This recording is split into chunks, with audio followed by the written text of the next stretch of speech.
아멘. 찬양대의 찬양을 통해서 하나님께서 영광 받으신 줄로 믿습니다. 이 시간 우리에게 주시는 하나님의 말씀은 구약성경 잠언 23장 22절에서 26절까지의 말씀입니다. 구약성경 937쪽 전후로 있습니다. 구약성경 잠언 23장 22절에서 26절 말씀을 우리 한 절씩 교독하도록 하겠습니다.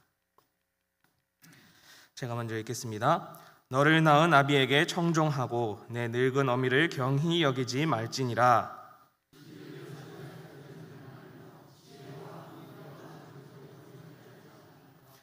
의인의 아비는 크게 즐거울 것이요 지혜로운 자식을 낳은 자는 그로 말미암아 즐거울 것이니라.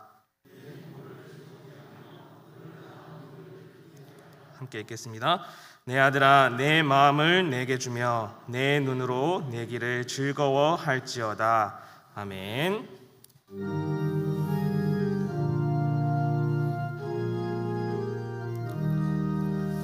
사랑합니다. 감사합니다. 축복합니다. 승리하세요.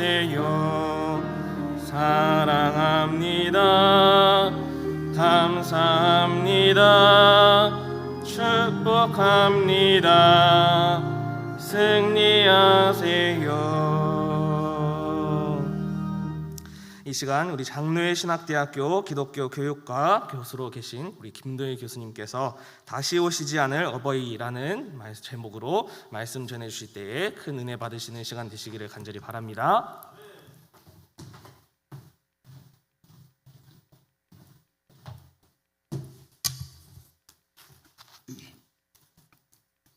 할렐루야.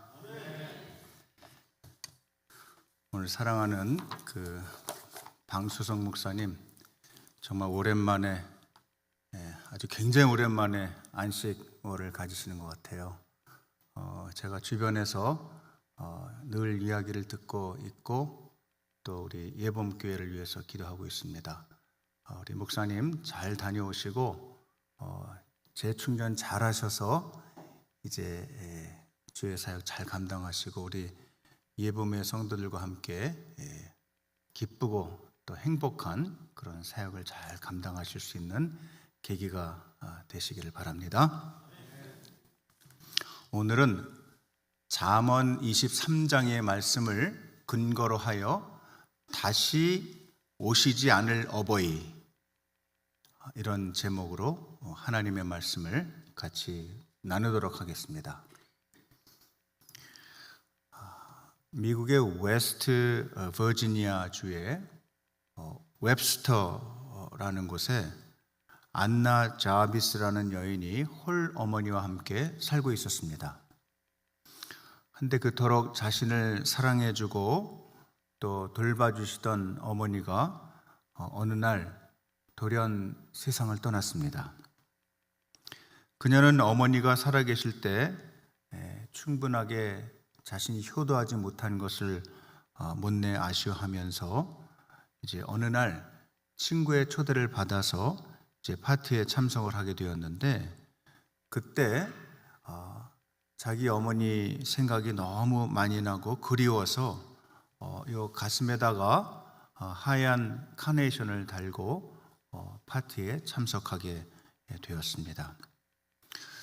그러고서 집에 와서 가만 생각을 해보니까 1년 중에 단 하루만이라도 어머니를 생각하면서 지내면 좋겠다 하는 생각에 어머니가 남기고 간 유산 중에 10만 달러를 이제 기금으로 해서 그 재정을 가지고 국내외에 이제 탄원을 하기 시작했습니다.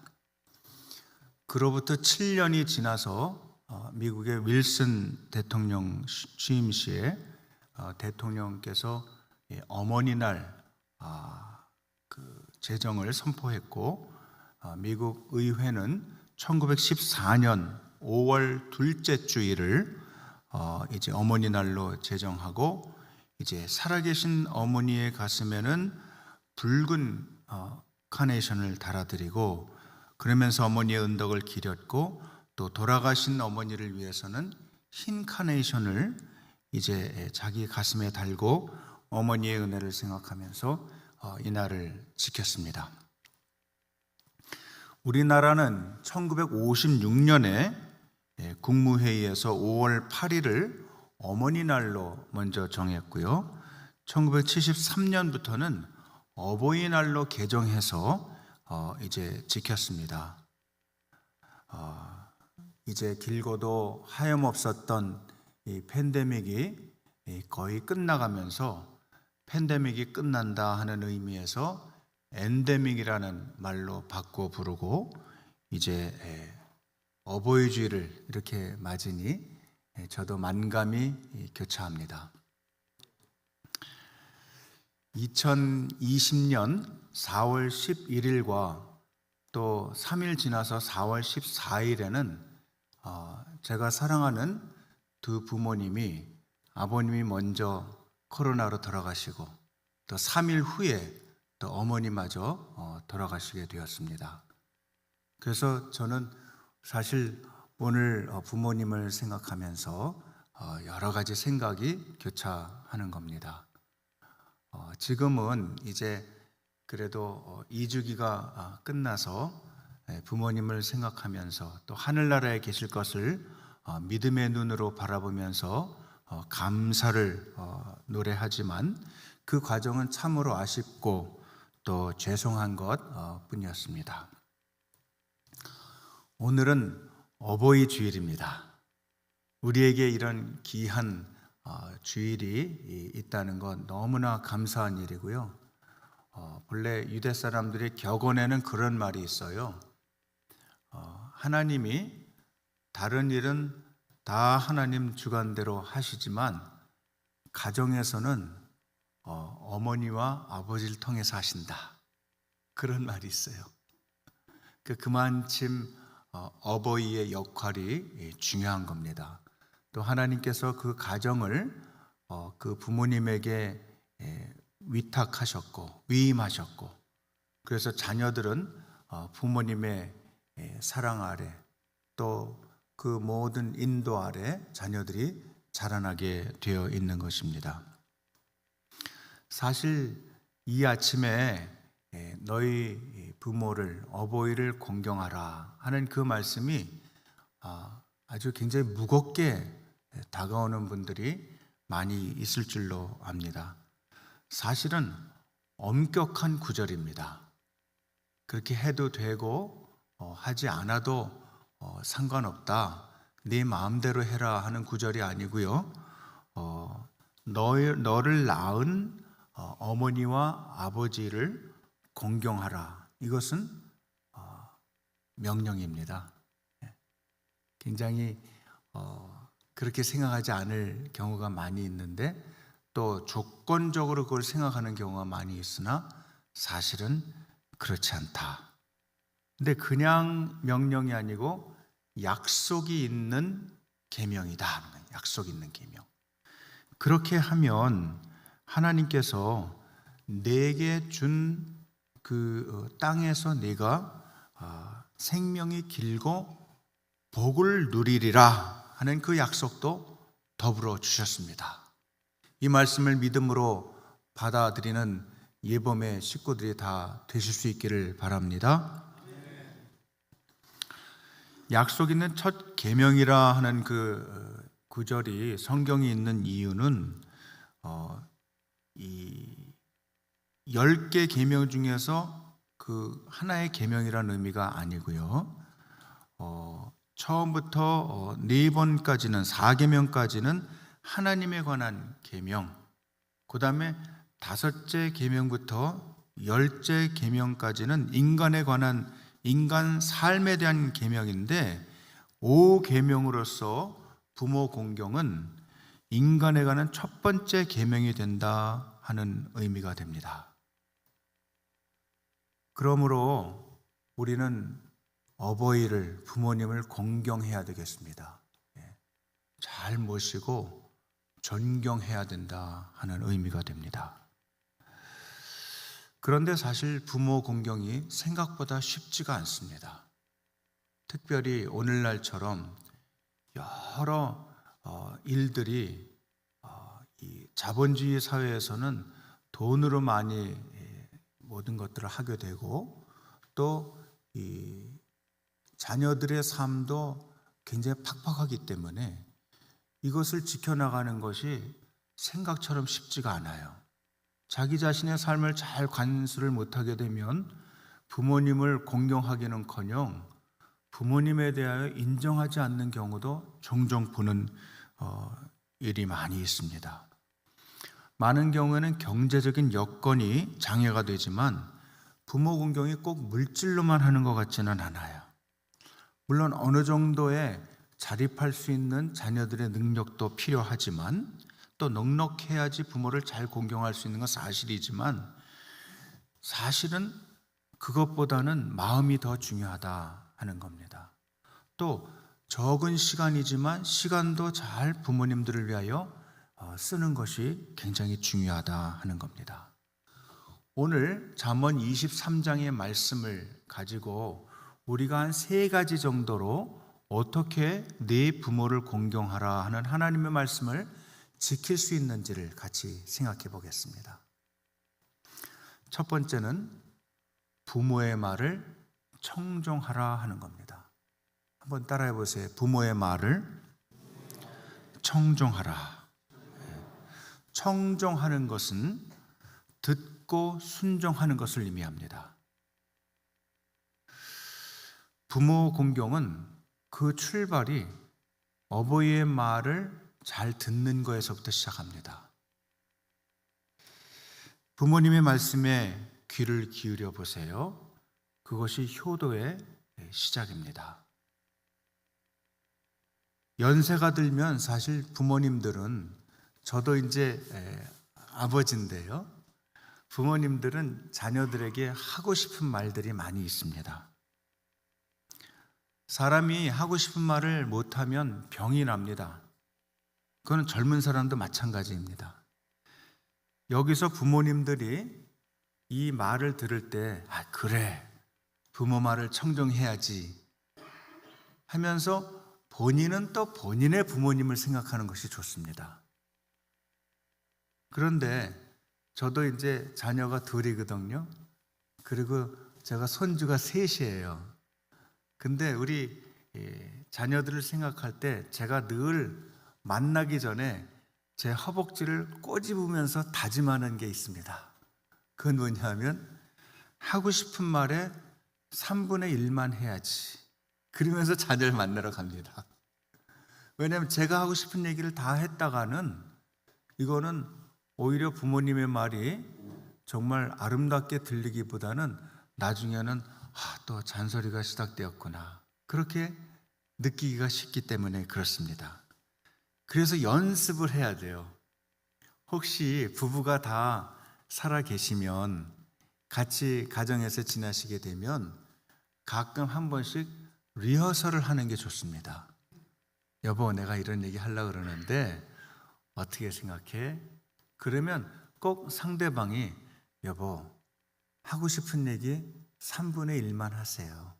그래도 애들은 다 알아들어. 서로 그렇게 권면을 해야 됩니다.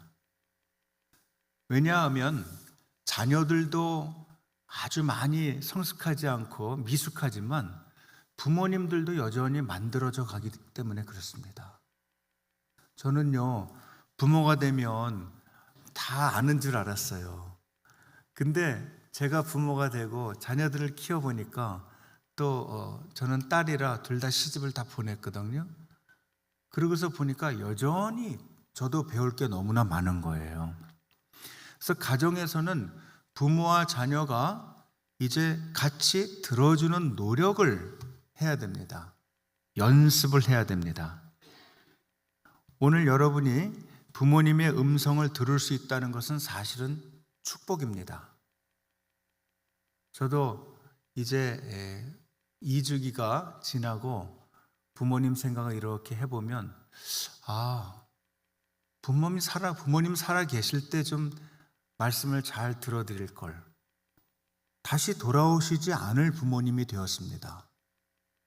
그러니 비교적 자녀가 젊어서 이제 40대, 50대 또는 아직 60대 아주 초반이거나 그러면 부모님이 살아계실 수가 있잖아요. 그러면 여러분들이 마치 부모님이 계속 살아계실 것처럼 생각하지 말고 어느 날 갑자기 부음이 올 수도 있다, 돌아가실 수도 있다 생각하고, 오늘이 엄마 아빠 만나는 마지막 날인지 모른다 하고 한 5분만 더 들어드리세요. 엄마, 아빠, 이제 그만해. 다 알아들었어. 그러면서 윽박 지르지 말고 한 번만 더 들어드리는 게 좋습니다.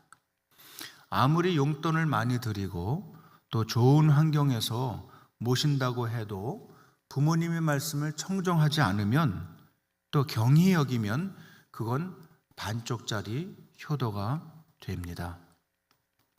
너를 낳은 아비에게 청정하고 내 늙은 어미를 경히 여기지 말지니라 하는 그 말씀을 이 시간 꼭 기억하시는 우리 모든 자녀들 되시기를 바랍니다. 때로는 부모님들이 일하느라 또는 전쟁통에 피난 다니느라 공부를 제대로 못하는 경우도 있습니다. 또 공부에 취미가 없어서 공부를 안 한 부모님도 있을 수 있습니다.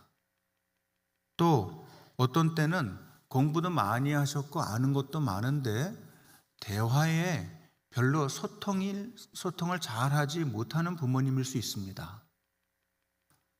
별로 도움이 되지 않는다고 업신여기거나 또 경히 듣거나, 또 그렇게 하지 마시고 청정하는 연습을 많이 하셔야 됩니다. 부모님도 딱 한 번만 해보지만 자녀도 딱 한 번만 하기 때문에 그렇습니다. 지나가면 다시 오지가 않아요. 저는요, 성가대 찬양할 때마다 그걸 누누이 제가 느끼곤 하는데요.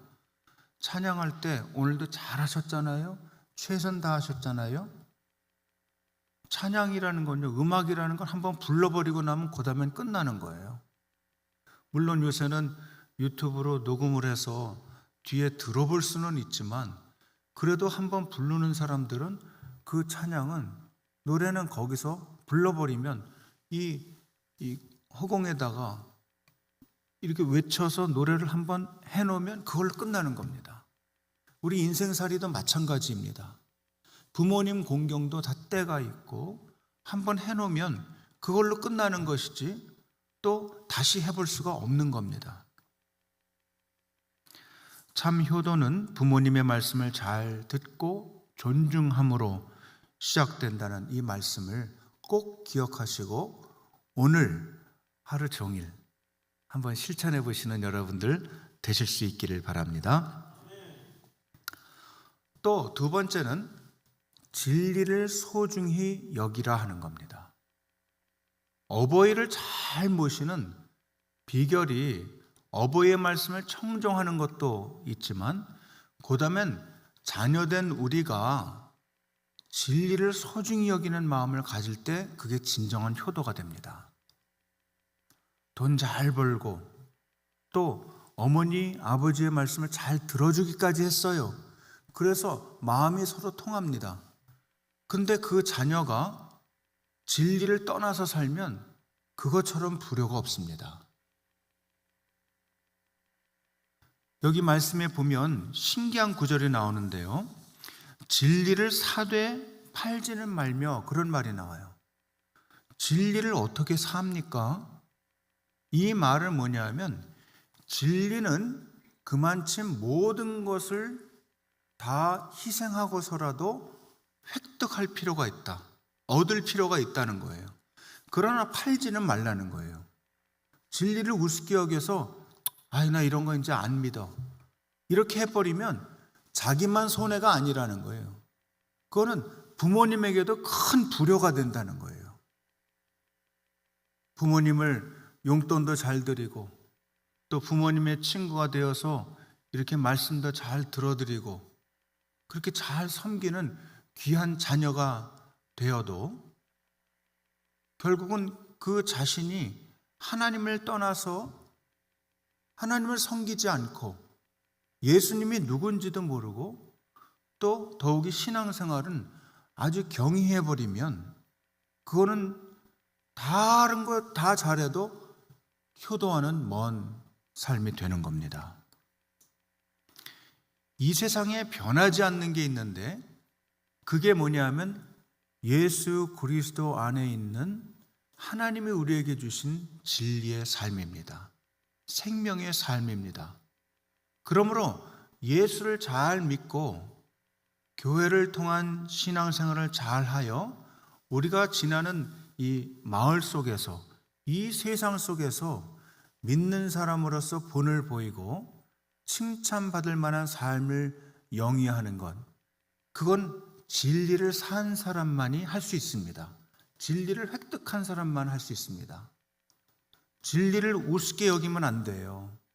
나는 젊을 때는 열심히 돈을 벌고 그냥 내가 하고 싶은 건 마음껏 그냥 다 해보고 그냥 비싼 차도 타고서는 부릉부릉 막 달려도 보고 그렇게 하다가 나중에 나이 많이 먹어서 죽기 전에 예수도 믿고 교회도 다니고 그러랍니다.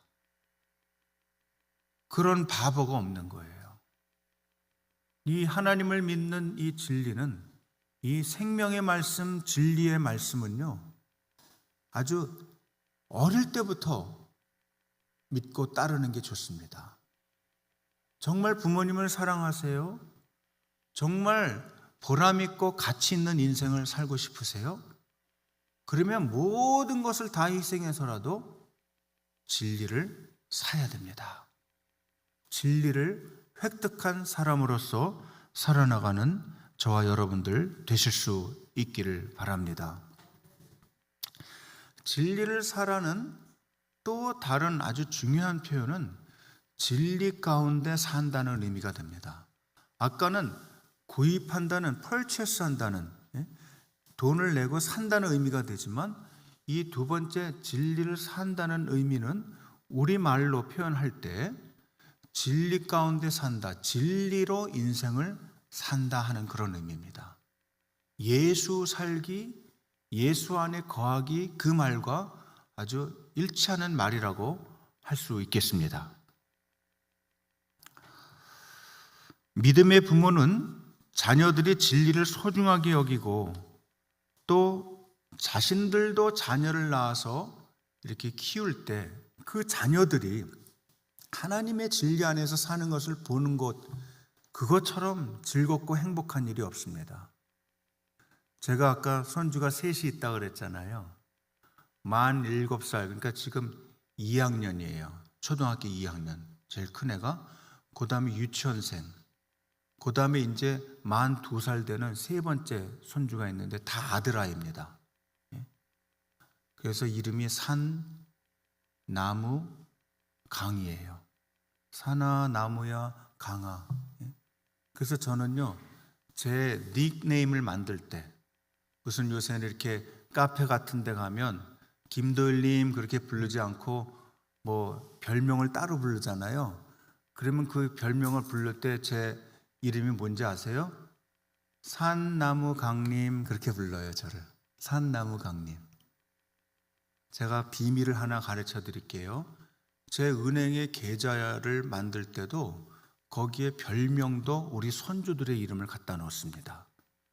어떤 심정으로 그러나 제가 가지고 있는 모든 돈은 다 하나님 건데, 저의 모든 시간은 다 하나님 건데, 그러면 하나님 거라는 표현을 어떻게 해야 되겠습니까? 제가 자녀들을 진리 안에서 잘 키우고 또 제 자녀들은 그들의 자녀들을 또 진리 안에서 잘 키우는 것, 그래서 이 모든 것의 주인은 우리 손주들도 우리 자녀들도 또 저의 인생도 다 하나님 겁니다 라는 진리 안에서 사는 거예요. 여러분들도 그런 진리 가운데서 거하는 여러분들 되시기를 간절히 바랍니다. 진리를 사야, 진리 안에서 살아야 그게 정말 진정한 효도가 된다 하는 것을 우리 자녀들은 꼭 기억할 수 있기를 바랍니다.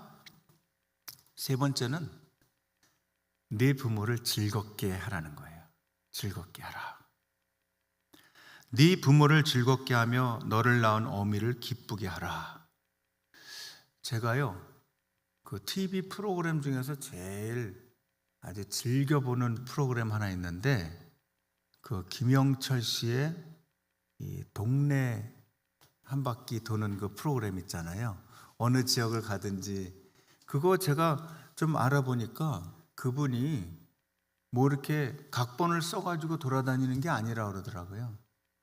이제는 거의 이제 연세가 한 70 가까이 돼서 그런지 또 평생 아들로 또 부모로 또 할아버지로 이렇게 살아와서 그런지 각본 없이 그냥 뒤에 카메라 들고 쫓아다니는 사람들 몇 있고, 그 김영철 선생이 그냥 가는 데마다 발이 닿는 곳에 가서 거기 있는 사람들이랑 그냥 자연스럽게 대화하는 걸로 그 프로그램이 진행이 된다 그래요.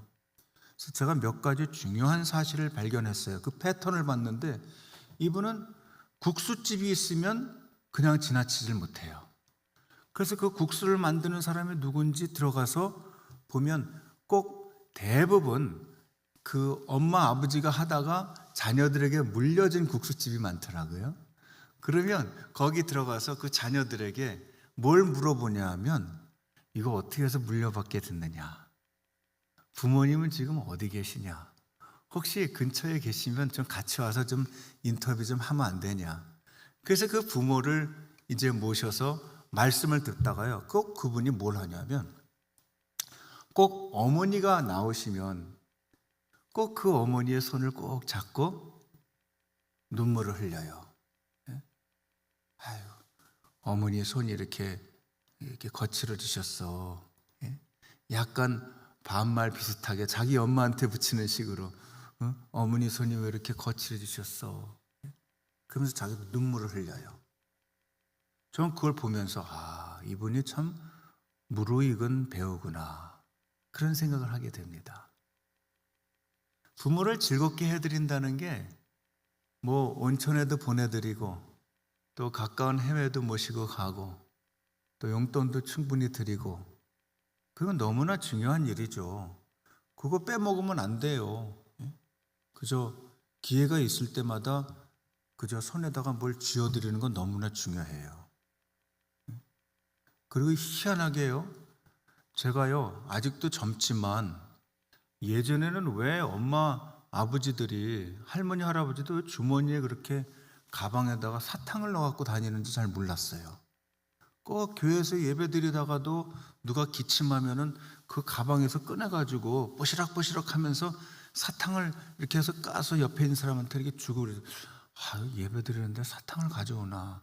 제가 젊을 땐 잘 몰랐는데 제가 오늘 박 목사님 방에 이렇게 들어가니까 거기에 하얀 봉지에 싼 그 유과 사탕 있잖아요.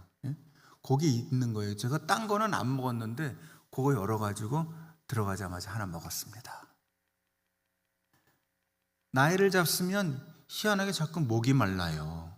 목이 자꾸 카랑카랑하게 말라지고 말이 잘 안 나오는 거예요. 가래가 자꾸 끼고. 그러니까 그거를 이렇게 입에다 물고 있어야 이제 침도 나오고 또 부드럽게 말도 할 수 있는 거예요. 즐겁게 해드린다는 게 다른 게 아닙니다. 부모님이 뭘 좋아하는지 눈치를 보는 거예요. 저는 이게 굉장히 중요하다고 생각을 해요.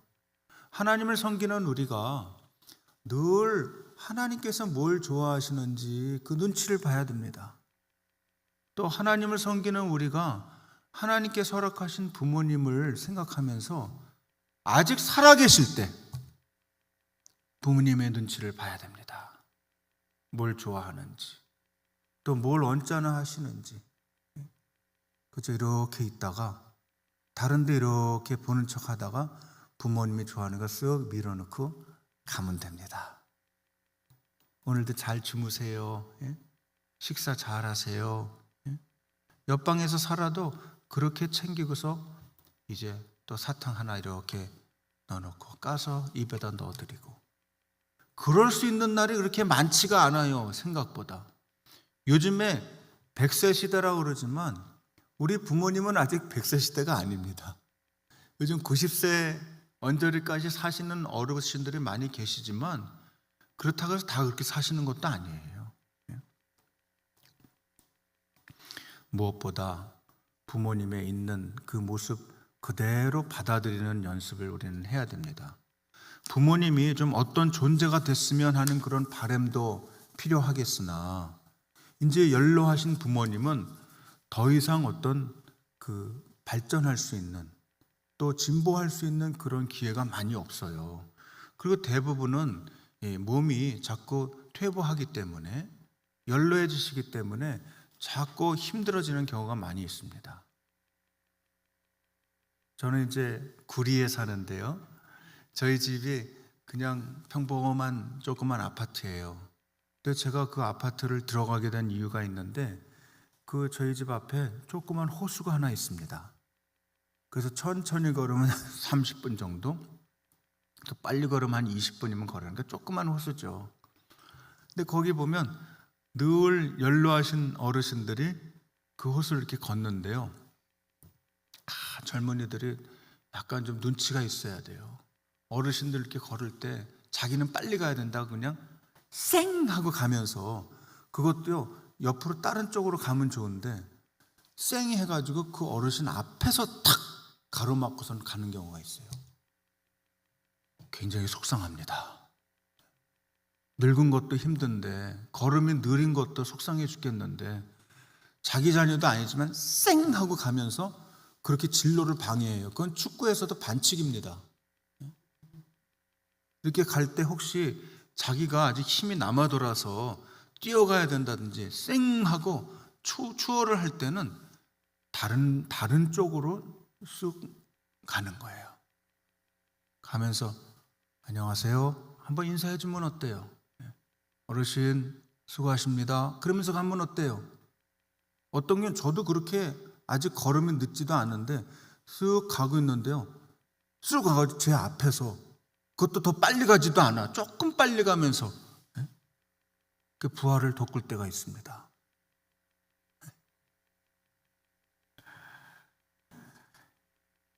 부모 자식 간에 마음이 멀어지는 것보다도 더 섭섭하고 괴로운 게 없는 것 같아요. 그러니까 좀 용돈을 덜 드려도, 또 때로는 말씀을 잘 들어드리지 못해도, 또 시간을 많이 같이 보내지 못해도 마음으로 뒤에서라도 존경해 드리는 게 중요합니다. 사람은요 영물이기 때문에 저 뒤에 있는 사람이 말을 아무것도 안 해도, 가만히 앉아 있어도 저 사람이 날 좋아하는지 싫어하는지 압니다. 강아지가 날 좋아하는지 싫어하는지도 금세 알잖아요. 근데 사람이 옆에 있는데 이 사람이 나를 좋아하는지 싫어하는지 모를 리가 있어요? 금세 알죠. 그래서 제가 우리 신학생들한테 늘 그렇게 얘기를 해줘요. 좋은 목회자가 되는 비결이 뭔지 아냐고 그러면 다들 이렇게 그 눈을 크게 뜨고 저를 쳐다봐요. 딴 거 아니다. 성도들을 만나건 아니면 선배 목사님들을 만나건 혹시 대화를 못했더라도 옆으로 지나가도 뒤에서라도 공손하게 인사하면 된다. 뒤에서라도 공손하게 존경합니다, 사랑합니다, 이 마음을 가지고 목례를 가볍게 하고 가는 게 중요하다. 나 쳐다보고 얘기도 안 하고 대화도 안 했는데, 말도 안 걸었는데 내가 말할 필요가 뭐가 있나?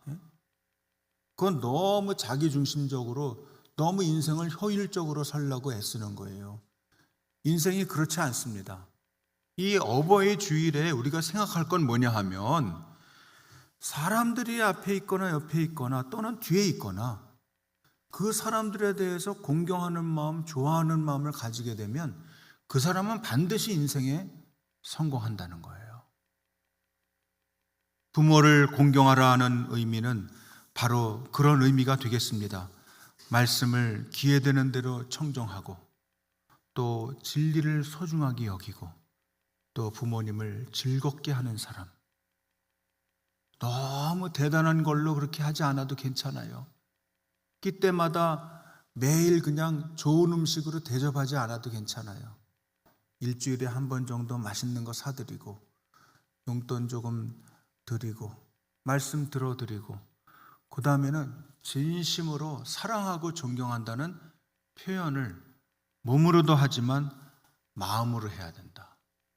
엄마, 아빠 정말 사랑해요.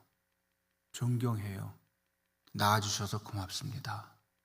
가끔은 손도 한번 잡아드리고, 손이 왜 이렇게 망가지셨어?